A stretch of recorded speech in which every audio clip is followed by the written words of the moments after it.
আমাদের জীবনের একদম প্রভাত থেকেই, জন্মের পর থেকেই আমাদের অনেক সাহায্য লেগেছে। চলতে, ফিরতে, হাঁটতে শিখতে হয়েছে। কেউ শিখিয়েছেন হাত ধরে। কাজে কারো সাহায্য ছাড়া এই জীবনের ডেভেলপমেন্টটা পসিবল নয়, ইম্পসিবল। সৃষ্টির বিধানটাই এরকম। এই সহায়তার মধ্য দিয়েই আমরা বেড়ে উঠি। এখন আমাদের স্বভাব গুরু হচ্ছেন পিতামাতা। তাদের জীবনের অভিজ্ঞতা দিয়ে আমাদের গাইড করেন। কিন্তু ইহকাল, পরকাল, ভূত, ভবিষ্যৎ সমস্তটা ওদের জানা নেই। ফলে সর্বত্র সার্বিকভাবে আমাদের গাইড ওনারা করতে পারেন না। যার ভূত, ভবিষ্যৎ, বর্তমান সবটা যিনি জানেন তিনি গুরু পদবাচ্য। এমনতর লোক ছাড়া আমাদের জীবনে চলাটা অনেক কঠিন হয়ে দাঁড়ায়। জ্ঞান বিজ্ঞানের দিক থেকেও মানুষ অনেক চর্চা করছে, প্রকৃতিকে জানবার, বিশ্লেষণ করবার, তার অন্তর্নিহিত সত্যকে আবিষ্কার করার অনেক প্রচেষ্টা চলছে। সেই প্রচেষ্টার মধ্য দিয়ে এই জগৎটাকে বিজ্ঞান ফোর্থ ডাইমেনশন পর্যন্ত অনুভবে এনেছে, চিন্তা করছে। কিন্তু আরো আরো ডাইমেনশন আছে বলে তারা এক্সপেক্ট করছেন, ভাবছেন, কিন্তু জানা নেই। আমাদের প্রাচীন শাস্ত্রে বলেছে সপ্তভুবন, 7 ডাইমেনশনের কথা। ভূর ভুবস্ব মহজন তপসত্য। কাজে এক একটা স্তর আর একটা স্তরের ঊর্ধ্বে নয়, একটা স্তর আর একটা স্তরের ভেতরে। এটা ইনওয়ার্ডনেস, ডেপথ, গভীরতা। যেমন পেঁয়াজের খোসা ছাড়ালে পরে নিচে আরেকটা পাতলা খোসা, ছাড়ালে পরে আরেকটা খোসা, এভাবে একটার ভিতরে একটা। এই অন্তর্নিহিত জগতের এই সপ্ত ভুবনের সবটাকে জানা না গেলে আমরা কিন্তু আমাদের জীবনটা সম্বন্ধে কোনো ধারণা করতে পারবো না। আমরা যে স্তরে থাকি সেই স্তরের সব জানি বা জানার চেষ্টা করতে পারি, কিন্তু তার ঊর্ধ্বে বা অধে আমাদের জানা নেই। যেমন আমরা ঘুমিয়ে যখন স্বপ্ন দেখি, স্বপ্নের জগতে থাকি, তখন বাস্তব জগতের বোধ আমাদের থাকে না। আবার যখন গভীর সুষুপ্তিতে ডুবে যাই তখন স্বপ্নও দেখি না, বাস্তব জগতের বোধও থাকে না, অথচ আমি থাকি। কিন্তু আমার সেখানে অনুভূতি কি, চিন্তা কি, দেখছি কি, এটা আমরা ফিরে এসে আর বলতে পারি না।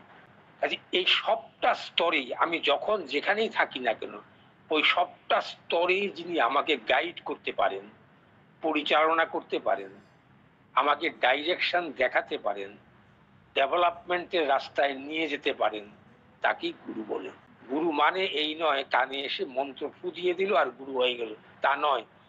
তিনি যা জানেন না তিনি আমাকে জানাতে পারেন না। তাই এই গুরুবারটা ভারতবর্ষে অনাদিকাল থেকেই চলে আসছে। ভগবান বুদ্ধদেব একবার গভীর ধ্যানে মগ্ন ছিলেন, গভীর ধ্যানে মগ্ন। এদিকে প্রলয়ঙ্কর ঝড় লেগেছে, বহু গাছপালা ভেঙে পড়েছে, বহু গাভী মারা গেছে, একটা বিপর্যয় ঘটে গেছে চারদিকে, বহু ঘর বাড়ি নষ্ট হয়েছে। কিন্তু ভগবান বুদ্ধ যখন ওই গভীর স্তর থেকে আবার দেহস্তরে নেমে এলেন, চারদিকে কোলাহল শুনে উনি জিজ্ঞেস করলেন কি হয়েছে। তাকে জিজ্ঞাসা করা হলো, মহাশয় আপনি কি ঘুমিয়েছিলেন? উনি উত্তর করলেন, না আমি তো ঘুমাইনি। তাহলে সেটা ঘুম নয়, এটা গভীর স্তরে ডুবেছিলেন, যে স্তর থেকে এই পার্থিব জগতের কোলাহল বা আন্দোলন কিছুই তার কানে যায়নি। এই ভগবান বুদ্ধের চিকিৎসা করতেন যে ডাক্তার, তাকে আমরা জীবক নামে জানি, সেই আমলের বিখ্যাত একজন ডাক্তার। তিনি ভগবান বুদ্ধকে ভীষণ ভালোবাসতেন। একবার ভগবান বুদ্ধেরই ভাই, একটা রিলেটিভ, আমার ঠিক নামগুলি মনে পড়ছে না, উনি ভগবান বুদ্ধকে টলারেট করতে পারতেন না, সহ্য করতে পারতেন না, কারণ বহু লোক তাকে শ্রদ্ধা করছে, মানছে, এটা সে ঈর্ষায় জ্বলে যেত। ভাবত বুদ্ধদেব যদি না থাকতো তাহলে এই পদটা আমি পেতে পারতাম। কাজে সে চক্রান্ত করে ভগবান বুদ্ধ কখন কোথায় থাকেন সেই হিসাব করে সে পাহাড়ের উপর থেকে একটা পাথর ছেড়ে দিল, যাতে ওনার পায়ে গিয়ে আঘাতটা লাগে। ভগবান বুদ্ধ তখন যাচ্ছিলেন নিচ দিয়ে, ওই পাথরটাও এসে পড়লো, বুদ্ধদেবও এমন একটা জায়গায় গেলেন তাতে একটা মৃদু আঘাত লেগে পায়ে ব্যথা পেলেন। কিন্তু চক্রান্তকারীর উদ্দেশ্য সিদ্ধ হলো না। তো তার চিকিৎসায় তখন নিযুক্ত জীবক, তিনি মনে প্রাণে তার ইষ্টদেবকে চিকিৎসার জন্য বসে আছেন। তারপর একটা বিশেষ ব্যান্ডেজ তার পায়ে বেঁধে দিয়েছেন, নানা রকম গাছ গাছড়া পাতা ওষুধ টষুধ দিয়ে বেঁধেছেন। এমন সময় খুব দূর থেকে এক লোক এসে খবর দিল যে একজন খুব মরণাপন্ন রোগী, তাকে দেখতে হবে। তো উনি তো যেতে চাইছেন না, যে প্রভুকে এখানে রেখে আমি চলে যাব, এটা হয় না। ভগবান বুদ্ধদেব মৃদু হেসে বললেন, তুমি তো ডাক্তার, মানুষের দুঃখ কষ্টেতে তুমি সাড়া দেবে না, তুমি যাও। তা আদেশ পেয়ে অনেকটা অনিচ্ছার সত্ত্বেও তিনি যেতে বাধ্য হলেন। কিন্তু ওই মুহূর্তে তিনি যে ওষুধটা বুদ্ধদেবের পায়ে প্রয়োগ করেছেন তার ডিউরেশন সন্ধ্যার আগেই সেটা খুলে দিতে হবে ব্যান্ডেজটা, এই কথাটা বলতে ভুলে গেছেন। ভুলে গিয়ে তিনি চলে গেছেন সেই জায়গায়। সেখানে গিয়ে তার কাজ তিনি করছেন, হঠাৎ মনে পড়লো সর্বনাশ, আমি তো বলে আসিনি এটা খুলে রাখতে হবে। এর কনসিকুয়েন্সটা খুব ভয়াবহ, হয়তো যন্ত্রণা আরো বেড়ে যেতে পারে। তিনি অসম্ভব কাতরাচ্ছেন, সারা রাত ঘুমাতে পারেননি, টেনশন, আসতেও পারছেন না, দূরত্বটা এত বেশি। খুব টেনশনে সারা রাত জেগে তিনি পায়চারি করছেন। ভোর হতেই সেখান থেকে রোগীর চিকিৎসা করে তিনি ছুটে আসলেন। ছুটতে ছুটতে যখন এসে ভগবান বুদ্ধকে প্রণাম করলেন, বুদ্ধ তার দিকে তাকিয়ে মৃদু হেসে বললেন, আমি ওর বাচ্চা সন্ধ্যার আগেই খুলে ফেলেছি। এই হচ্ছে পুরুষোত্তম, তিনি সব জানেন, সব জানেন, সব দেখেন, সব বুঝেন। এমন তোর যদি নিয়ন্ত্রণ আমাদের জীবনে থাকে, আর আমার যদি তার উপর সেরকম বিশ্বাস থাকে, আমাদের কোনো সমস্যা নেই, কোনো সমস্যা নেই। আমরা অকাতরে তাকে নিয়ে মহানন্দে দুনিয়ার বুকে আমরা চড়ে বেড়াতে পারবো। আমাদের এই পুরুষোত্তম ধারা থেকে বঞ্চিত হয়ে তথাকথিত জাগতিক পূজা পার্বণ ইত্যাদির মধ্যে, দোল দুর্গোৎসবের মধ্যে আমরা ধর্মকে ঢুকিয়ে নিয়ে মজে আছি।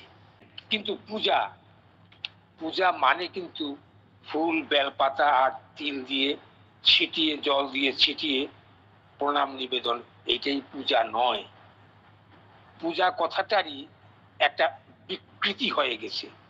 পুরোহিত তন্ত্র যখন গুরুবাদ থেকে বিচ্ছিন্ন হয়ে তার ব্যবস্থাপনা, অর্থাৎ তার পাথেয় আদায়ের ব্যবস্থায় ধর্মটাকে বিকৃত করে দিয়েছে, সেই পুরোহিত তন্ত্রের মধ্যে যে পূজার যে মূল কথা সংবর্ধনা, পূজা কথার অর্থই ঠাকুর বলেছেন সংবর্ধনা, সম্যক রূপে বর্ধিত হওয়া, দেহে মনে প্রাণে চেতনায় সব দিকে যদি আমার উন্নতি না ঘটে, আমার অনুভূতির জগৎ যদি প্রসারিত না হয়, তাহলে সে পূজা বন্ধা পূজা, সেটা পূজা নয়, সেটা নিজের ভরণ পোষণের একটা টেকনিক মাত্র, আর কিচ্ছু নয়।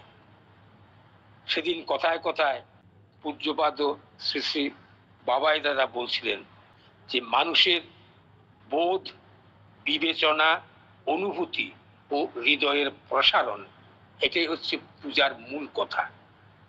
বোধ, বিবেচনা, অনুভূতি, হৃদয়ের প্রসারণ, এই জিনিসগুলি যদি না ঘটে জীবনে, তাহলে কিন্তু আমার পূজাটা ব্যর্থ, অর্থহীন।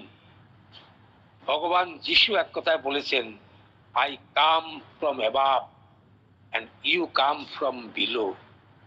তিনি আসেন উপর থেকে। কেন? আমরা যে অবস্থায় পড়ে আছি এবং যেই দুর্বিপাকে দুঃখ বেদনায় জড়িয়ে আছি তার থেকে উদ্ধারের জন্য। He comes from above. আর আমরা মানুষের কামনা বাসনার মধ্য দিয়ে জন্ম নিয়ে আস্তে আস্তে উঠবার চেষ্টা করছি এবং তাকে ধরে সেই পথটাকে আমরা সহজ করে নিচ্ছি যাওয়ার পথ।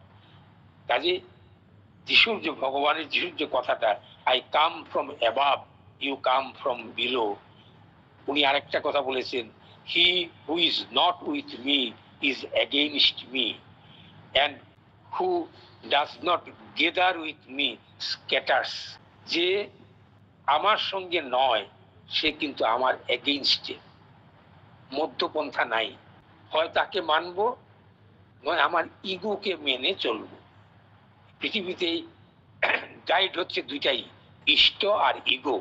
হয় আমি তাকে মানবো, নয় আমার ইগোকে মানবো। He who is not with me is against me, who does not gather with me scatters. তারা বিচ্ছিন্ন হয়ে যায়। তাই ইষ্ট এবং অহং এর মাঝখানে আর কিছুই নেই। এই হচ্ছে আমাদের চলার রাস্তা।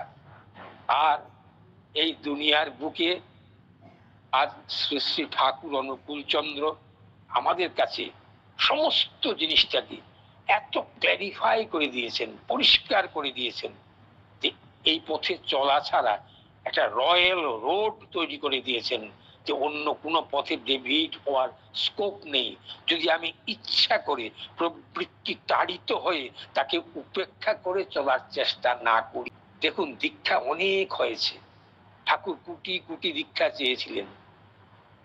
ঠাকুর থাকতে 10 কোটি হলে জানি না এই বিশ্বের পরিবেশটাই হয়তো পাল্টে যেত, কিন্তু আমরা পারিনি।